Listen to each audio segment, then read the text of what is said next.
Hello and welcome to the EDHRECast, where we're all about Commander, data, and dad jokes. I'm Joey Schultz, and I'm joined by my fantastic co-host. He saw the upcoming Final Fantasy card Stiltskin and wants to cast a tucking counterspell on it. That way he can spell crumple Stiltskin. It's Matt Morgan. Well played, Joey. But I wanted you to know, actually, so if you went to the Vatican right now and matched up with somebody on Tinder, you might say that you found love in a popeless place. Goodness me, Matt. Goodness me. We're reaching really far into the depths of dad jokes here, deep into our souls for these. I had to take advantage. That joke's not going to be relevant in a week or so. So I just want to make sure we had that dad joke to take place, because otherwise there would have been none. Anyway, welcome to the EDHREC podcast, everybody. Matt, it's the two of us on this show. What are you and I talking about in this episode, bro? Well, so Joey, you and I both have had some adventures playing against some rather unconventional brews, decks that people did not see coming with how they're approaching and playing that commander. Definitely goes up against, what the traditional style would have been. So we're just going to take some time to kind of explore these decks that come from an unconditional plan of attack that we just really enjoy getting to play with or against, or just seeing out there on Architect. Yes, very much. We've got a couple of lists to look over that really bend the mind, and I'm excited to venture into those and see what it is that we can learn about how to brew unconventionally in Commander when we're looking over these lists. It'll be a great time. Real quick though, we got a couple of shoutouts to get to before we dive into our main topic. First, this episode is brought to you by Dragon Shield. They have amazing sleeves, including our very own EDHREC sleeves, which are super cool. Seriously, give them a look if you haven't already. It's linked in the description of the show, but they also have a wildly cool card scanner app, Dragon Shield MTG Scanner, available in app stores. It's a really convenient way to look up cards, scan your collection. You can even put cards in your collection into a deck list on the app and then export that file if you want to upload it to another deck building website later. That scanner identifies cards wickedly fast too, so that'll save you a lot of time if you don't like typing up cards into an online deck list. It's just a really neat app to clean up your collection. You can download that app by clicking on the link below as well, and if you decide that you want any sleeves for your decks, again, Dragon Shield is the best, and with our code EDHREC, you'll get 5% off your order. So again, click the link in the description, get scanning and sleeving, and use code EDHREC for 5% off. And another way that you can support the show is you can head over to patreon.com/EDHRECast and get yourself a little something back in exchange for supporting us over on Patreon. And one of the really cool things that we're very excited about is we have some pretty big changes coming to our Patreon system. We're not going to be taking anything away from anybody, but there's definitely going to be more there for everyone that goes over to patreon.com/EDHRECast. We're super excited about some plans that we have going.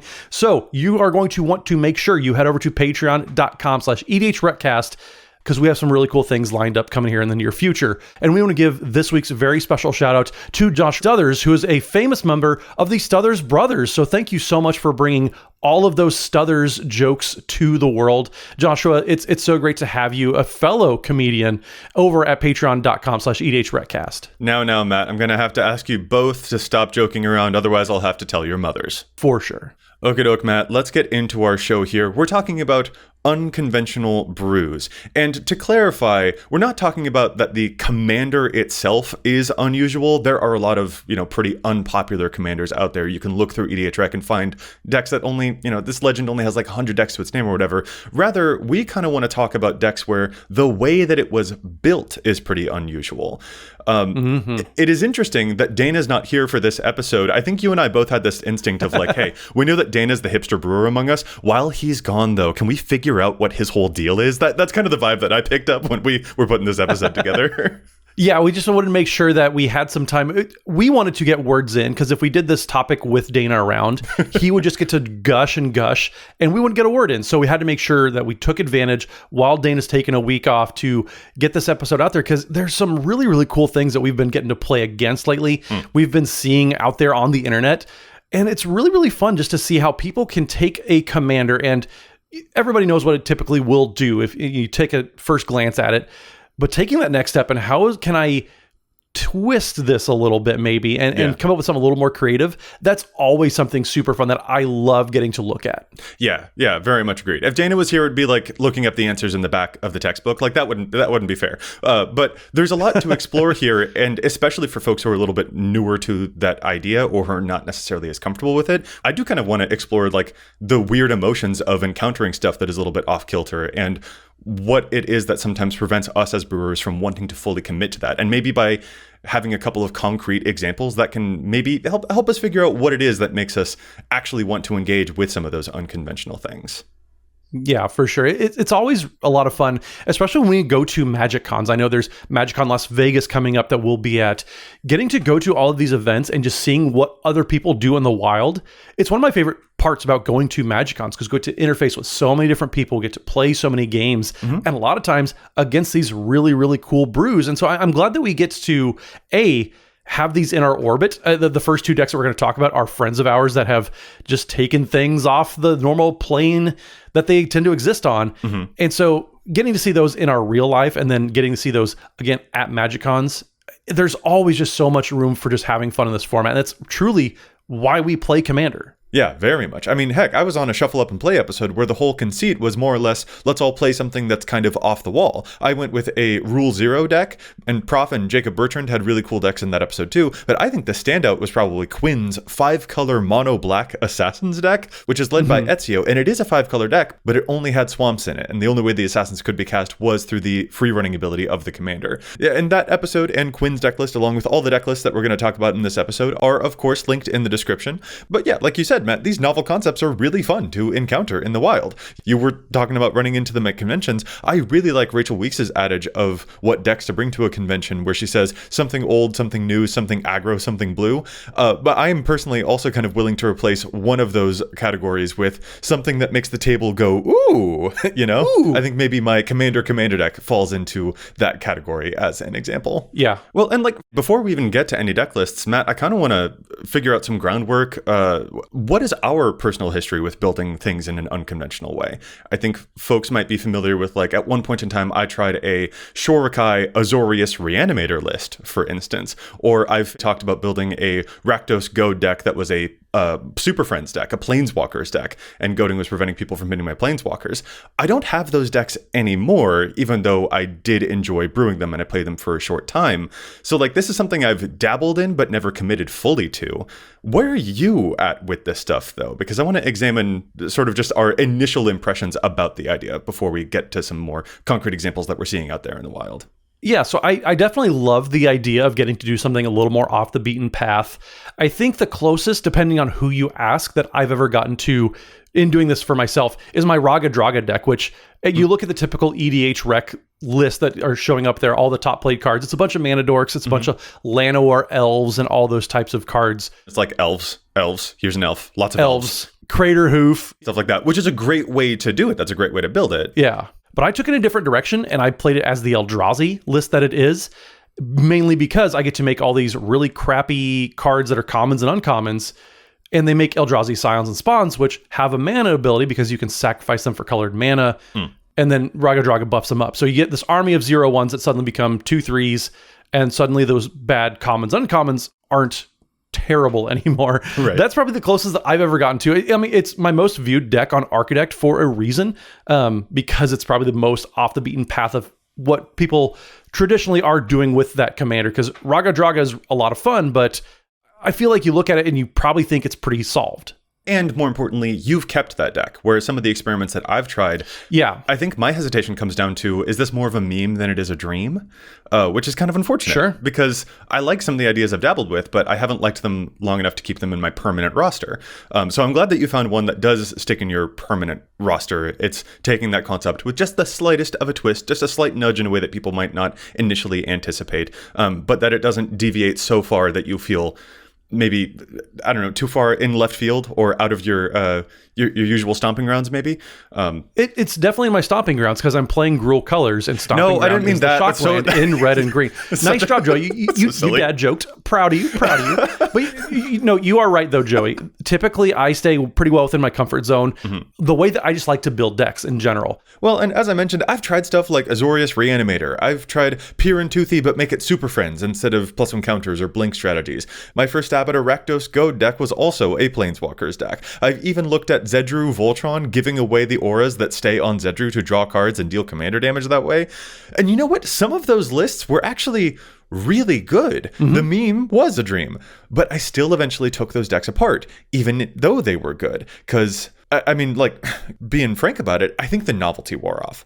They did the one thing, and they did it well, but then I didn't get the continued unexpected plays and variants that I love about EDH. And I wonder if maybe for a lot of players out there, that is something that makes us happy to stay in the realm of the more expected strategies, because those sandboxes are really big. There's a lot of area to still play in those, whereas some of the off-the-wall ideas can risk becoming really narrow over time and maybe feel like more like you're solving an equation than you are playing a game. Kind of maybe the Primal Surge problem, even, where you did the thing one time and then maybe it lost its luster. So something I look for with off-the-wall strategies, and something that I find inspiring about deck lists that feature them, is whether they key into the variance and continued discovery that keeps a person engaged with the deck over a long period of time. Because running the risk of that novelty fading is probably what keeps me and many others from venturing into that territory very often. Even though it's exciting to venture into that territory, and it is good for us to break up our habits. Yeah, I think we both like a comfort zone. I think maybe that's a good way that you're trying to say it. Yes or no, Joey, that, sometimes there's a comfort zone that you like to stick in. Yeah. And it's hard getting out of those patterns that you just have built up over years of playing this game. Finding something that is challenging but also grounding is kind of a mission for me to observe about my own brewing habits here. And I think with all of that, Matt, it's probably time for us to ground ourselves with some actual proper examples, because we've been dancing around them so far, but I want to get to some lists here. For the listening audience, we're going to be scrolling through deck lists. This would be a really good YouTube video to check out if you want the visuals for a whole bunch of these. And of course, all of the deck lists that we talk about are going to be linked in the description as well. So if you want to take a look at any of these specific lists, all those Archedeck links are down in the description of either the video or the podcast episode. Give them a look. There's some really creative stuff going on here. So let's get to it. Yeah, well, let's get into your friends list, because you sent this to me. I can't help but just think this is actually a really fun way to make some random uncommon kind of a cool commander deck. Yes, yeah. So one of the first lists that we want to look at here is a really unconventional brew is Ertha Frontier Mentor, a Boros 4-mana 2/4 core advisor. When Ertha Frontier Mentor enters the battlefield, you create a 1/1 red mercenary creature token that at sorcery speed can tap to give a creature you control +1/+0 until end of turn. And she also says whenever you activate an ability that targets a creature or player, copy that ability. You may choose new targets for the copy. So obviously that works on like the mercenary token's own ability to pump up your creature. And if you look at Ertha Joe's commander EDHREC page, what you're going to see is a lot of artifacts and creatures that are targeting your stuff with those activated abilities that she can copy for free, which is really interesting, really fun. But that's not the way that my buddy here took this list. Matt, I feel like you had quite a reaction when you saw what this deck was up to. Well, at first I was wondering, why are you playing so many Planeswalkers? But then I had to remember, because Super Friends decks, those do exist. And yeah, that happens. Yeah, there's so many really cool abilities that with Ertha Joe's second ability, capitalizing on whenever you activate an ability that targets a creature or player, copy that ability. Well, a lot of Planeswalkers happen to have a lot of abilities that target different things.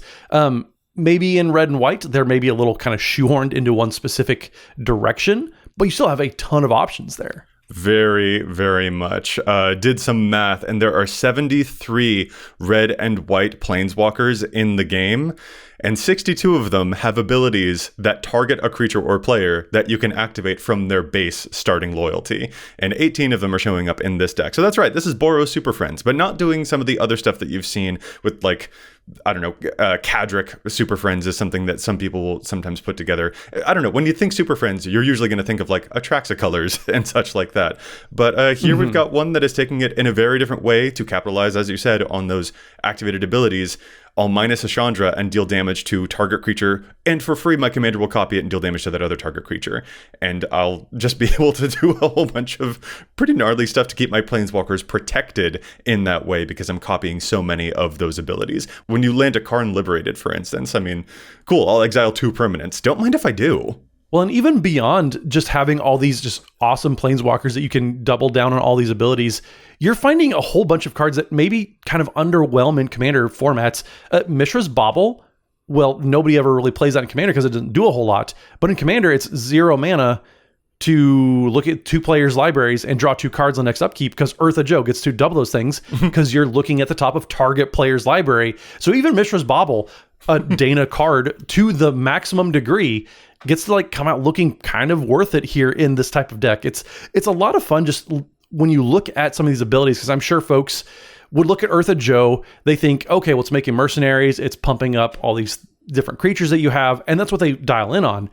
Well, sometimes a card can have too much text because it drowns out the relevant parts of what you might be trying to do. Yes. Ertha Joe, and this deck right here is a perfect example of the card has too much text and it distracts from the part that is actually really, really cool. Completely. Yeah, we've noticed that before. We did an episode about really overlooked and underplayed commanders. And one that stuck out to me was, I believe it was Inquisitor Eisenhorn, which is a Dimir commander that has all this text about the top card of your deck, this, and you make a demon token that's legendary, that, or whatever. And it doesn't matter because the actual relevant text on that card was when it hits people, you investigate that many times. So if you just pumped it up a whole lot and you hit someone, you get a whole bunch of artifacts, and then you can put like some type of cranial plating effect onto it and pump up your thing for all the artifacts that you have. And it's just really cool. Like, that's the interesting text. And it is buried underneath a mile of other text on the card. Ertha Joe seems to kind of function that way too. Copying the abilities is the relevant part here. That token, cool. The mercenary token, good for you. I'm glad, Ertha Joe. But like, the more important thing is that copying of abilities, and a lot of these planeswalkers have really good abilities to copy. The Eternal Wanderer, Chandra, in all of her various iterations, like there's a lot to copy here that I think would really make it very difficult for people who are playing against this deck to succeed well against it, because all of their stuff keeps getting murked or exiled by the white planeswalkers or dealt a whole bunch of damage. It's able to spread that value across multiple players in a way that gives those planeswalkers a really big fighting chance in these colors. Well, and one of the things that I struggle with the most about playing against Planeswalker decks, Super Friends decks, is they drag the game out so long because you're taking so many game actions, and sometimes they're not even taking game actions that move your game plan forward other than inching you closer to an ultimate. And this deck does a pretty good job of being able to pivot pretty well because you have cards like Brash Taunter in the deck with, I mean, when you're playing as many Chandras in one deck as this deck happens to be doing, you can deal a lot of damage. And so having Brash Taunter out there to soak up all that damage and then dish it out to all of your opponents, those are the types of cards I appreciate seeing because it's, again, not just spinning wheels for the sake of accruing all this value. It's actually getting people dead, which is the point of winning a game. No, I really do like that. That's a criticism I occasionally have about Super Friends decks too, is how slow or incremental the end game can be. Not usually the case for a red Planeswalkers deck. And this is a really interesting take on a deck that is red that has Planeswalkers, and I never would have expected that. But it is the type of thing that as soon as I was looking over this list, I was like, I love this. I think this is really cool. It's creative, and it still feels to me grounded. Like this is an area that is familiar, but it's doing so in a way that I have not necessarily seen before. And that's why I had to send it to you. It's because I'm just like, guys, this is really cool, right? This is really cool, Matt. Please validate. And you were just like, ooh. So I was like, yes, cool. I have cool friends who like cool stuff. Great. Yeah, it definitely was an ooh, not an ew, which that might be a little bit of the case with the next deck that we're going to talk about. So, Joey, have you ever seen a deck that was both group hug and group slug at the same time? No, I haven't. Please do go on. Okay, well, so a buddy of mine who you've met, we've gotten to play games with him a few times, built a Lord of Pain deck, but it's chock full of all these group hug cards that just make it absolutely just bewilderingly frustrating to play against. And that's probably the only way that I can like politely say how I truly feel about this deck. But it's Lord of Pain. It's dealing all sorts of damage to everybody, but the deck actively is giving everybody at the table so many resources. They have no choice but to just start casting all these things and to trigger Lord of Pain at any given opportunity. Yeah, Lord of Pain, Rakdos from the Duskmourn set, 5 mana, 5/5 menace. Your opponents can't gain life. Whenever a player casts their first spell each turn, choose another target player. Lord of Pain deals damage equal to that spell's mana value to the chosen player. Talk about moving things forward. Matt, I associate this only with ever being a Punisher deck. You're telling me that this is a group hug list? Explain yourselves both. This is indeed a group hug deck. And so, yes, you are playing some of those damage doublers. There's cards like Fiery Emancipation, Dictate of the Twin Gods that are going to make sure you're slugging opponents pretty hard. But then there's also stuff like Howling Mine and Helm of Awakening, making sure that everybody gets to cast all these big spells as fast as possible. And Coveted Jewel, again, a card you don't normally see in these group slug things because you're giving people resources, but the more resources, the more things that they're going to cast. That's the mindset that my buddy had going into building this deck. And it works. And it's so annoying that it does. Yeah, this sort of feels to me almost like the folks who play Monarch decks, not to keep it for themselves, but specifically to give it away so that other people fight over it. Yes. It kind of has that vibe of let me trick you guys into attacking each other. But I am seeing a lot of the typical staples that you would associate with that, especially all of the extra card draw that you're pointing out. Font of Mythos or Victory Chimes type of effects that can give other people mana, because you can like help them cast an even bigger spell for Lord of Pain to deal more damage to another mutual opponent of yours. I feel like this is not the kind of deck that you just throw together and play. This is the type of deck that you throw together and play and then finagle with other players the entire time. This is the version of Group Hug that is like, I'll give you this, and there's like sort of that ellipses, that expectation of there's more to come from, like, what are you doing for me in all of this? There's a lot that I can offer you, but it comes at a price. Seems sort of like the tactic here. Absolutely. You mentioned Victory Chimes. There's Tempting Contract as well, giving everybody just a ton of resources. The best way I can describe when I played against this deck last time was somebody sat down, threw a grenade in the room, and then came back in. It's like, oh man, why is the room all messed up? Everything's so dirty in here. We're all looking around for whoever did this. Yeah. It is a skit from I Think You Should Leave 100%. But it's so much fun to watch because it gets people moving. It makes sure the game doesn't sit there and kind of devolve into this value train that, sometimes group hugs can do. It's making sure things happen. Yes, very much. I like the inclusion of, there are certain cards here, Captive Audience, for instance. I feel like this is reframing the way that I look at some of these cards in my head. Because Captive Audience, it's a 7-mana Rakdos enchantment. You enchant another opponent with it, more or less. And at the beginning of their upkeep, they will have to suffer through certain things like their life total becoming 4, or giving each other opponent a bunch of zombie creature tokens. I look at that as like a Punisher card for one person. But in this deck, you're looking at it as like, look at all these gifts that I'm giving to other people. I just happen to be using you as the proxy for that to occur, is sort of the thing here. So this is certainly warping my brain and how it is that I will look at these types of cards. It truly is just a wonder to behold. Even with cards like Blood for the Blood God, have you ever paid three mana to hit somebody for 11 damage? Because that's what happens in this deck. That's cool, though. That's gross. That's disgusting. I think I like it. I think this is kind of messy. I like also the other ways that it has of encouraging folks to make sure that they do cast spells. Stuff like Impatience, dealing damage to them if they don't cast a spell. Crimson Honor Guard, dealing damage if they don't have their commander in play. Ways of sort of nudging to be like, hey, make sure that you cast something this turn so that I can trigger my commander and deal damage somewhere. This seems very, very deadly. I'd be very afraid of all the extra gifts that it is giving to me. Like, yes, I get to draw extra cards off of Saison, but I also lose so much extra life off of Saison. Yeah, there's a lot to unpack here. It's a lot of fun. I'm very glad it exists, but I'm also very glad I don't have to play against it every single weekend. One last quick shout out to two of my favorite Rakdos spells ever, which are Backlash and Delirium, which are instants for 3 mana that tap down someone else's creature and force that creature to deal damage to the person who controls it. I really, really like seeing those in just about any deck, but especially here. So sort of an early challenge of stats on those. Those cards are very underplayed. Get them into your Rakdos decks. They can really win a game when someone like, I don't know, one Matthew Morgan has a 20 power creature in play that you decide wants to deal damage to him instead of to you. They're a fun time. Or just if your opponent ever likes to make something big with Infect, you can absolutely just knock them down like that. Oh, you're speaking from experience with that. I feel like there's a really bad story behind that. I'm not, but I just know that is absolutely a way that you can win with this deck. A thing I really like about this, another way that it's kind of warping my mind as we look through some of these, but an interesting lesson to take from this list maybe. It's interesting already to think of Rakdos Group Hug. That idea on its own is kind of funny, but what your friend Andrew here has done is specifically say not just Rakdos Group Hug, but Punisher plus Group Hug. And that's a way of approaching deck lists that I had never considered before, of taking two archetypes and trying to fuse them together, and not just finding an unusual archetype for a color combo, but actually trying to see what other puzzle pieces can he latch together here. So that's a way of approaching that even if I know that I'm going to try and brew unconventionally, I never even thought of that approach. So I'm really happy to see that explored here so thoroughly. Yeah, it's so much fun just when people are able to fuse different archetypes that maybe normally are mutually exclusive, which is very much the case in this specific deck.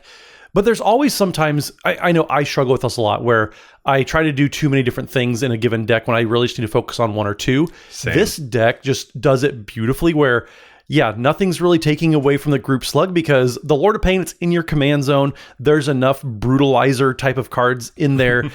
there's stuff like Ensnared by the Mara. There's always a whole bunch of things that are going to happen that you don't necessarily want them to happen, but you kind of have no choice because you're just sitting there with all these resources. Mm-hmm. It does it in a really, really fun and creative way. So I'm glad these first two decks just had a chance to make an impact. Maybe not the best impact because we're talking about them in a tongue-in-cheek a little bit way, but definitely they are fun decks, and I'm glad that they're out there. These are things that we personally have experience suffering against, not just playing against, but yes. suffering against. Yes. So yeah, tongue-in-cheek for sure.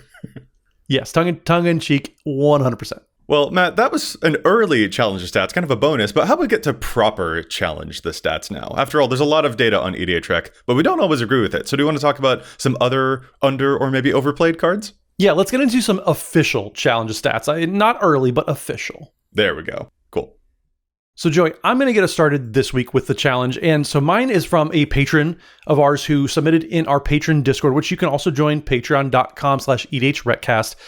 But Gemini Thomas was the user that had a really good challenge for the card Planar Guide. And for those who don't know, because it is an older card that isn't played in a whole lot of decks, it is 1 mana for a 1/1.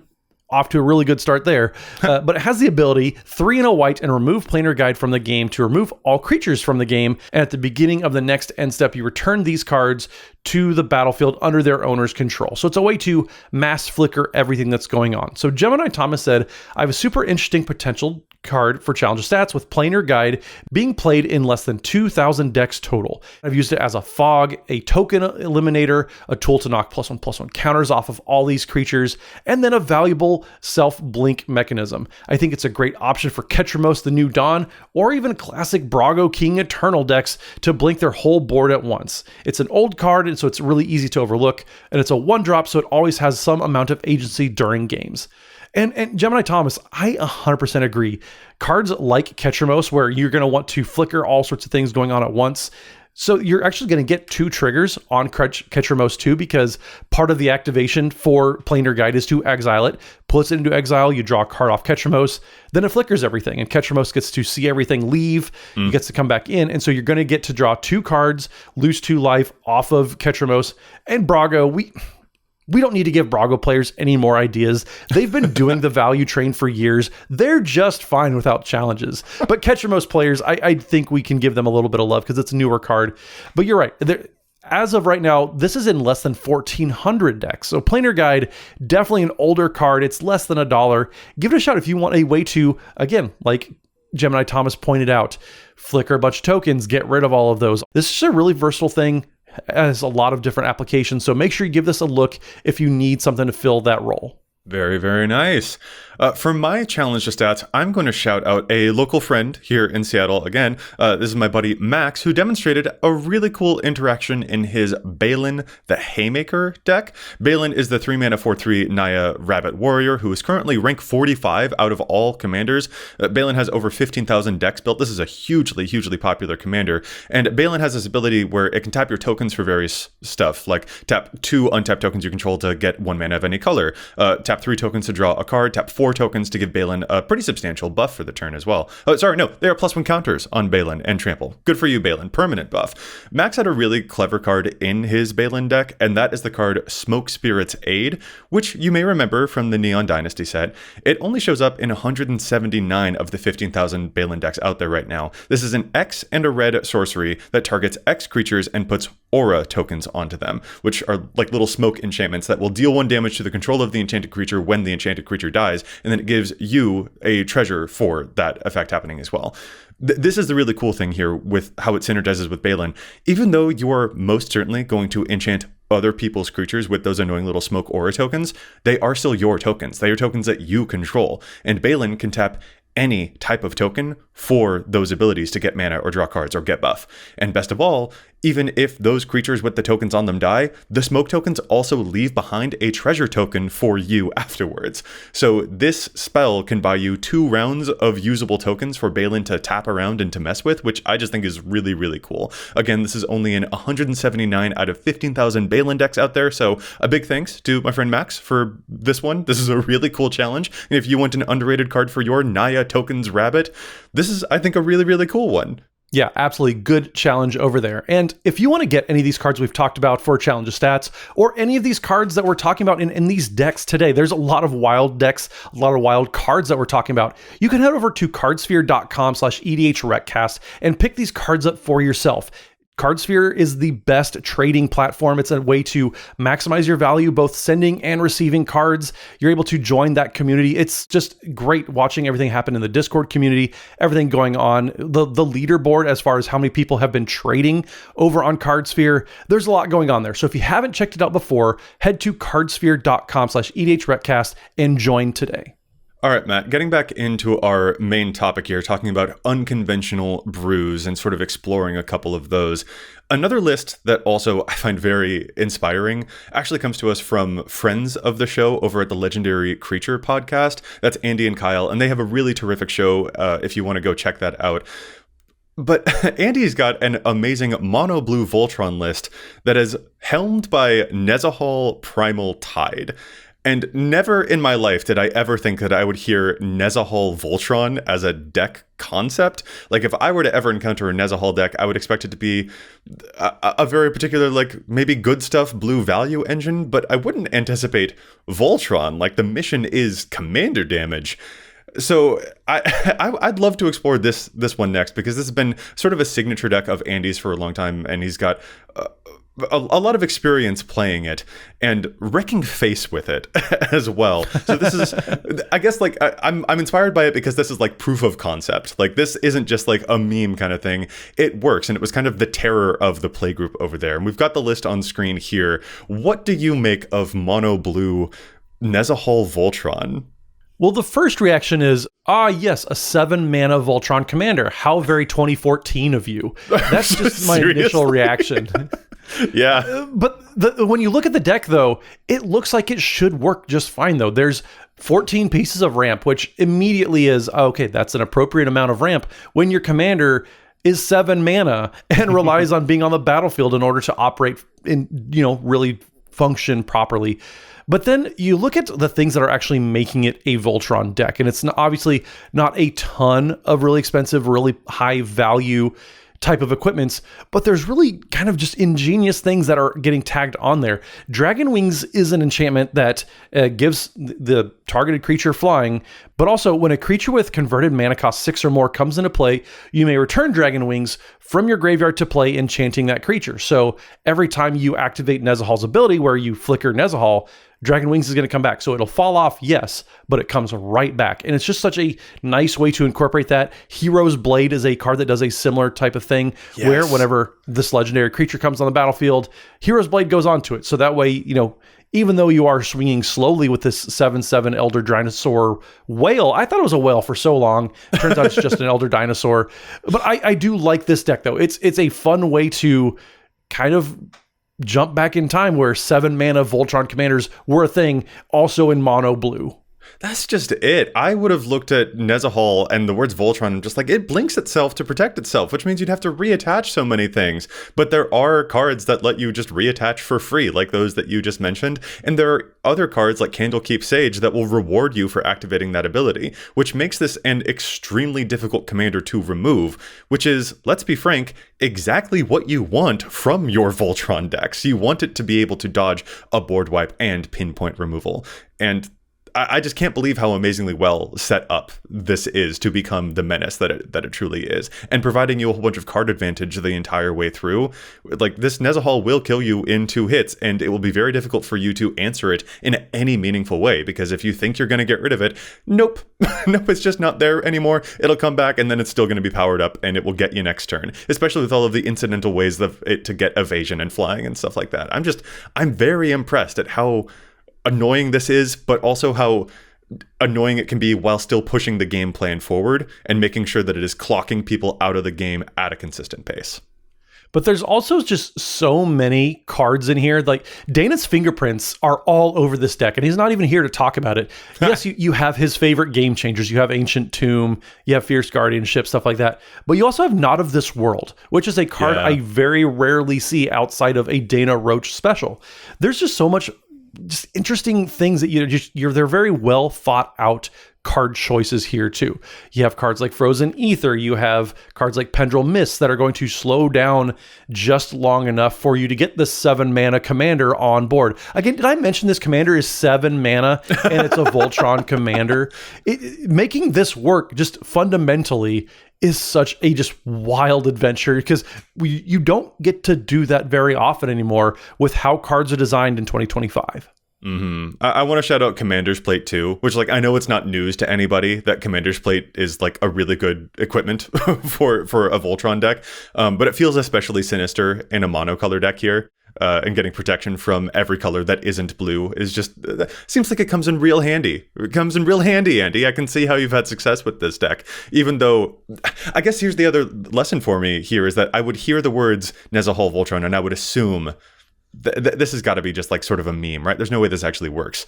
And even in the game, like leading up to the point that Nezzy is going to be in play and then start getting maybe an equipment or that winged enchantment onto it or whatever, even then I would still probably underrate it. And it wouldn't be until the first time that it actually hits me for damage and I realize, oh wait, none of my removal spells will work successfully on this.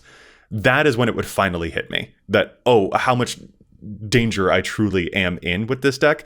It feels like it goes under the radar both as concept and during gameplay. And it would just be very difficult to convince an entire table that like, no, this is going to be a problem compared to other stuff that we know Commander decks can do. This one feels like it flies under the radar so successfully, and that just feels like a really important thing to mention here. Yeah, well, it doesn't fly under the radar because it gives Nezzy flying in like 17 different ways, but it is, again, playing mono blue. But yeah, I love this deck. It's doing a lot of fun things. Just, again, very unconventional build path. It's not some mono blue control list that you might expect with a 7 mana commander.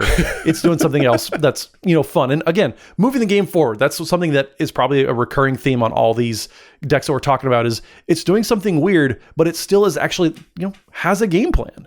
I love that you can't get over the 7 mana commander of it all. 7 mana Voltron's commander. Again, it's just a time machine. That's what this deck is doing. It is. That's the other thing too. Is like it is a novelty to see like, okay, a 7 mana commander. How often do you plan on a casting it? Like that is kind of a thing that we encounter a whole lot. Like I really like the Commander Vishkal a whole bunch, but there's just no way I'm going to build it because it's 7 mana and like having to replay it for 9 would be crazy. The game's going to be over before we get there.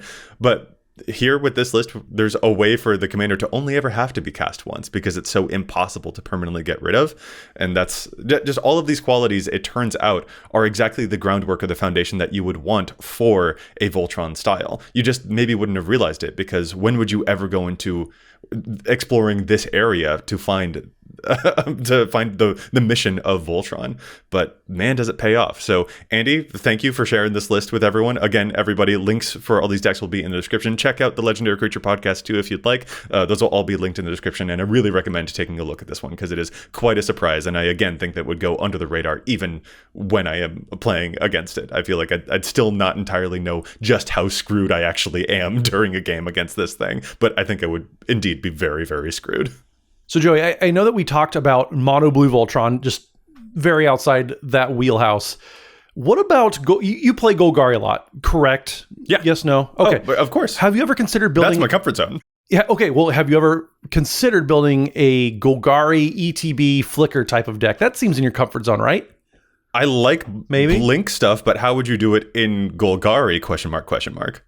Okay, so I found this deck actually a couple months ago. It was featured in Archidec's monthly deck building contest. It's something that Archidec does every single month. If you haven't checked it out just for ideas for Brews, it's a great place to do it, but also you can submit your own decks, all that. It's a really fun time. I like that they get to do that.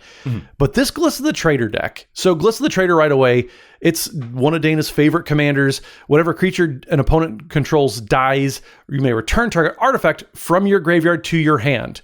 what if you're looping cards like Voyager Staff? Do you even know what Voyager Staff does? Okay, that's from Ravnica. I'm looking at this list now. 1 mana artifact, cost 2 and sacrifice the Voyager Staff. Exile a creature, return the exiled creature to the battlefield under its owner's control at the beginning next end step. So a 3 mana artifact, 3 mana total to flicker a single thing, which is recurable by Gliss's ability. I think I see where this is going. And if you're recurring a Massacre Worm, that seems really cool, doesn't it? Yeah, you might be speaking my language here, Matt. This might be the kind of stuff that I'm way into. Looking over some of these blink targets here. Massacre Worm, of course, reducing all of your opponent's creatures to rubble and making them lose life. Blink a Grey Merchant of Asphodel. That's also a fantastic thing. Blink an Eternal Witness over and over again to get your cards back. Kogla, the Titan Ape, to destroy your opponent's creatures as well. Okay. Galta Stampede Tyrant to do all of those things all at once. Oh my word, yes, because Galta puts so many cards from your hand onto the battlefield.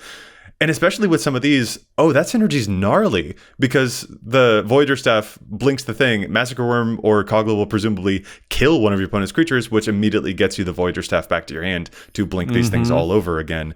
That is gnarly. This deck list is by Wiki Ariante.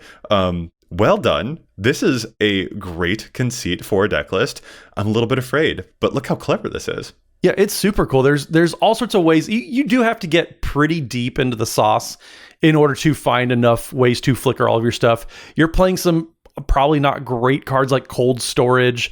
I mean, Conjurer's Closet is pretty good though, but then, I mean, some of my favorites, I have found a recent affinity for Eldrazi Confluence. That's 2 and then 2 colorless mana to choose 3, and you may choose the same mode more than once, where you can give target creature +3/-3 until end of turn, exile target non-land permanent, then return it to the battlefield tapped on its owner's control, or create a 1/1 Eldrazi Scion. So there's a lot of different fun ways that you can just loop all these different ETB effects. And once again, there are ways that is moving a game plan forward that is making sure you're killing your opponents too. And I just love it. Sometimes you lose track of what you're supposed to be doing and ideally winning the game. These decks don't, and Gliss the Trader is no different. I also really like this other version of Black Blink, quote unquote, which is blinking them from the graveyard, casting, like if you have a sacrifice effect of some sort and having cast a Malakir Rebirth or a Not Dead After All, Undying Malice, all those 1 or 2 mana black spells that will return the creature when it dies right back to your side of the field. And all you need then is a sacrifice outlet, which I think it's safe to say this deck has a handful of that you can then, if someone's trying to path to exile your creature, you can just swoop it real quick from the graveyard and back again. There and back again. The true story here is when you're casting Malakir Rebirth. Yeah, this is really, really gross, and I'm way into it. This is a clever way to accomplish a strategy you normally would associate with being like Azorius or something, and instead switching it over to colors that it is not usual in, but yet still pulling it off with some really great targets. Yeah, there's a lot of just fun little interactions with this. And yes, you have the Panharmonicon, you have some things that maybe aren't the most original in the deck. Honest Rustine, like the Berenstain Bears.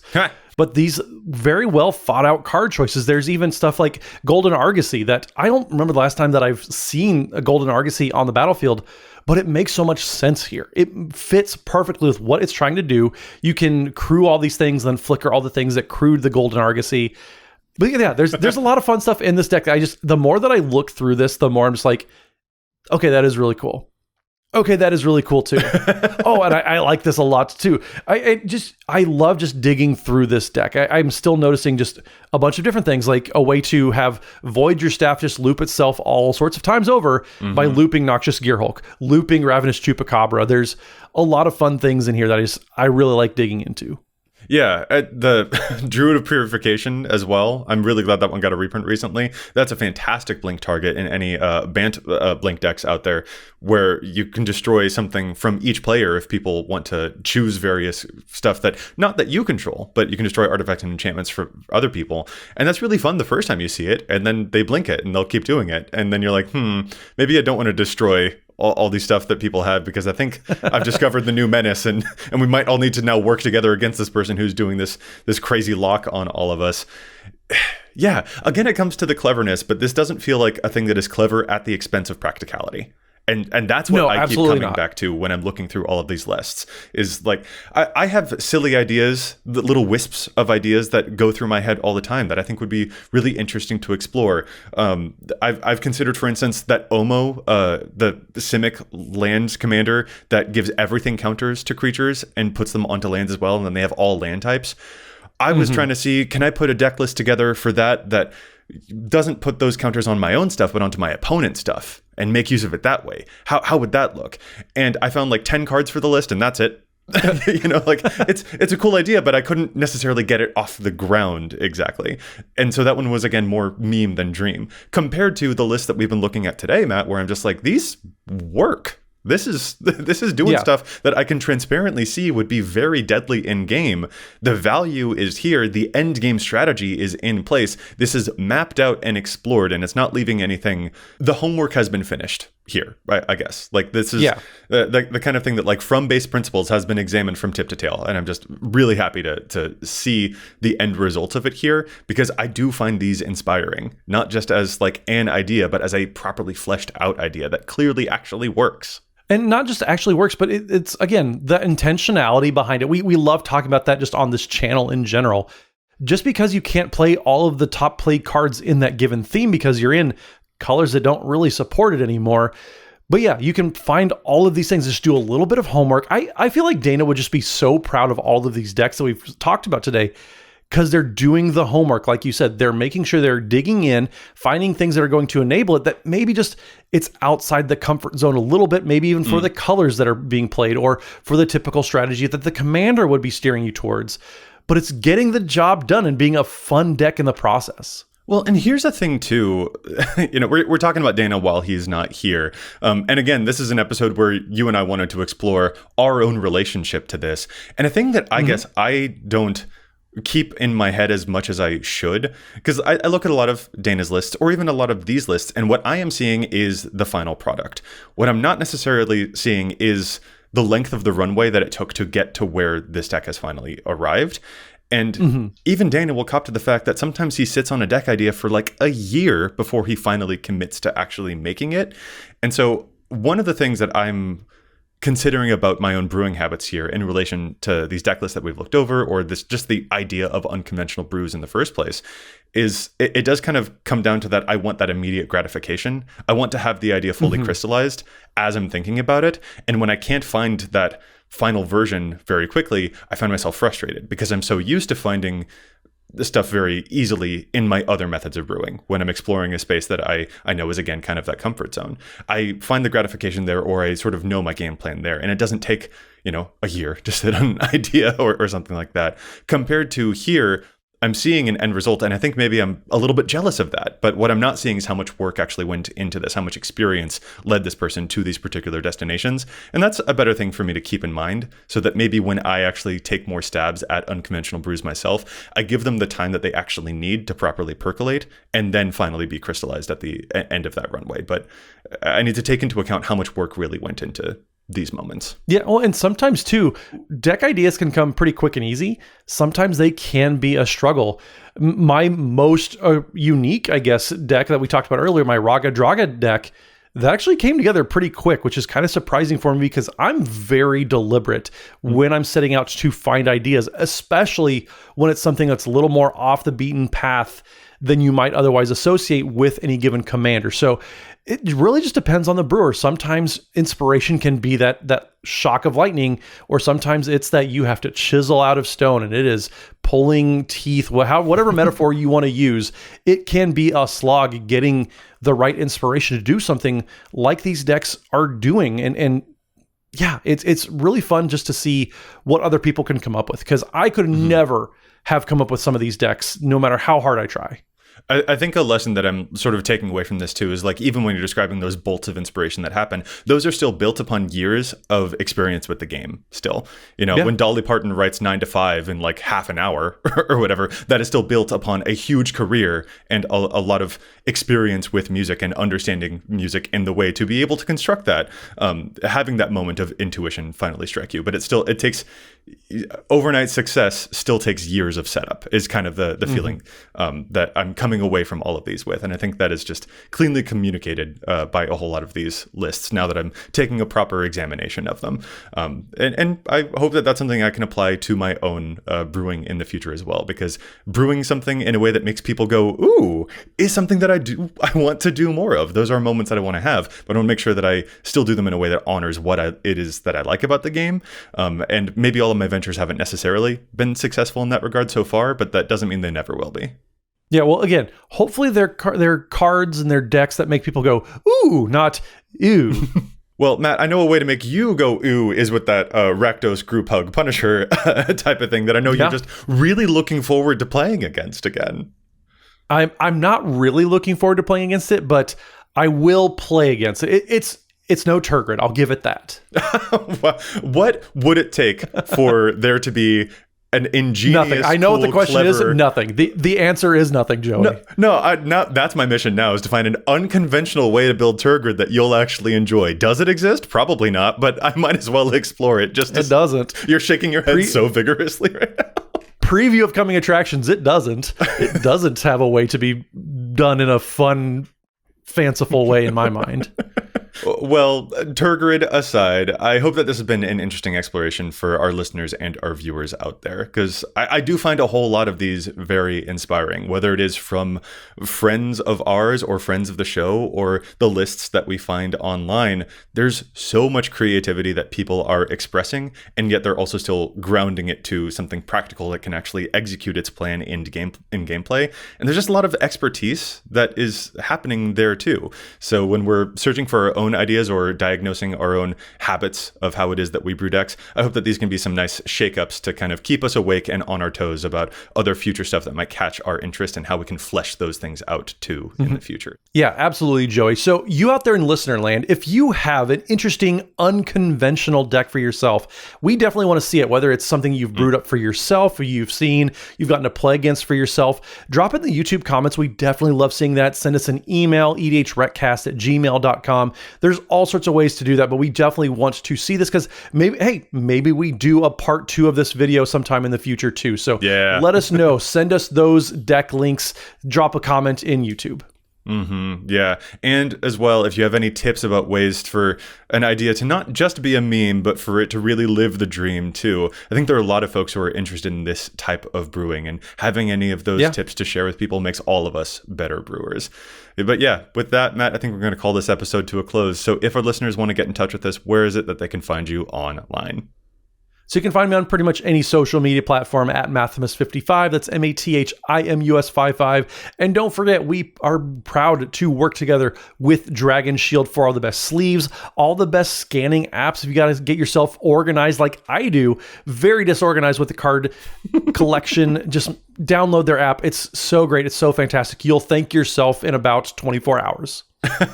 And you can find me everywhere online, from Instagram to Blue Sky at Joseph M. Schultz. And you can find the cast online at EDHRECast. Plus, if you've got a question for us or a challenge stat submission you'd like to let us know about, you can contact us at EDHRECast@gmail.com. Listeners, we'll be back at you next week with more data and insights. But until then, remember, EDHREC your deck before you wreck your deck.